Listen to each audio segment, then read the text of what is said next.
ప్రియమైన బంధుమిత్రులారా, సోదరసోదరీమణులారా, మీ అందరికీ హృదయపూర్వక స్వాగతం. నేడు మీతో ఒక అద్భుతమైన విషయం పంచుకోబోతున్నాను. మన భవిష్యత్తును మార్చబోయే అత్యంత శక్తివంతమైన సాంకేతిక పరిజ్ఞానం కృత్రిమ మేధస్సు గురించి మాట్లాడుకుందాం. ప్రతి యుగంలోనూ మానవజాతి ఎన్నో మార్పులను చూసింది. రాతి యుగం నుండి డిజిటల్ యుగం వరకు మన ప్రయాణం అద్భుతమైనది. ఇప్పుడు మనం మరొక అసాధారణమైన మలుపు వద్ద ఉన్నాం. కృత్రిమ మేధస్సు యుగం ప్రారంభం. ఈ కొత్త యుగంలో మన జీవన విధానం ఎలా ఉంటుందో తెలుసుకుందాం. వైద్య రంగంలో అద్భుతమైన మార్పులు రాబోతున్నాయి. మన శరీరంలో ఉన్న ప్రతి కణాన్ని అధ్యయనం చేసే కృత్రిమ మేధస్సు పరికరాలు ప్రతి వ్యక్తికి ఆమె జన్యు లక్షణాలను అనుసరించి వైద్య చికిత్స అందించే వ్యవస్థలు వస్తున్నాయి. తెలివైన రోబోలు సర్జరీలు చేస్తాయి.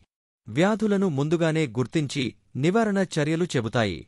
విద్యారంగం కూడా పూర్తిగా మారిపోతుంది. ప్రతి విద్యార్థికి ఒక వ్యక్తిగత కృత్రిమ మేధస్సు గురువు ఉంటుంది. ఇది విద్యార్థి నేర్చుకునే వేగాన్ని, పద్ధతిని అర్థం చేసుకుని అందుకు తగ్గట్టు బోధిస్తుంది. చదువు ఆసక్తికరంగా, సరదాగా మారుతుంది. ప్రపంచంలో ఎక్కడున్నా చదువుకునే అవకాశం వస్తుంది. రైతన్నల జీవితాల్లో కూడా కృత్రిమ మేధస్సు గొప్ప మార్పులు తీసుకొస్తుంది.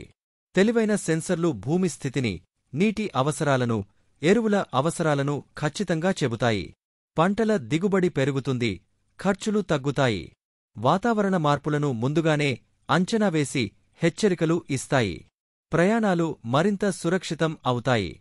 స్వయంచాలక వాహనాలు మనల్ని సురక్షితంగా గమ్యస్థానానికి చేరుస్తాయి. రహదారుల రద్దీ తగ్గుతుంది.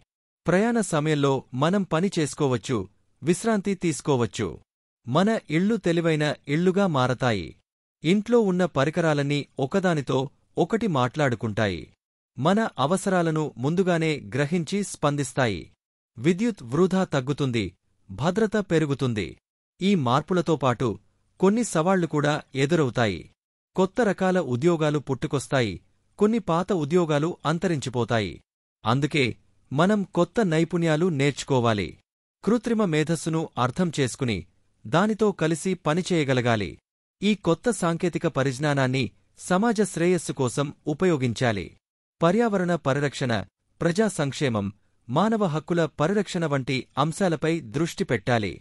కృత్రిమ మేధస్సును మానవీయ విలువలతో అనుసంధానం చేయాలి. ప్రియమైన మిత్రులారా, కృత్రిమ మేధస్సు భవిష్యత్తు మన చేతుల్లోనే ఉంది. దానిని సక్రమంగా వినియోగిస్తే మన జీవితాలు మరింత మెరుగవుతాయి. మానవ మేధస్సుకు కృత్రిమ మేధస్సు తోడైతే అసాధ్యమంటూ ఏదీ ఉండదు.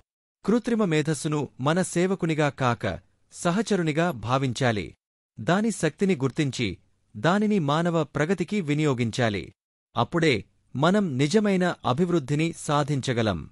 మీ అందరి భాగస్వామ్యం ఈ డిజిటల్ విప్లవంలో చాలా అవసరం. మీ ఆలోచనలు, సూచనలు, ప్రశ్నలు స్వాగతిస్తున్నాము. కృత్రిమ మేధస్సు భవిష్యత్తును అందరం కలిసి నిర్మిద్దాం.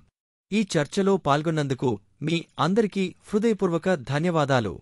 జై హింద్, జై తెలుగు, జై భారత్.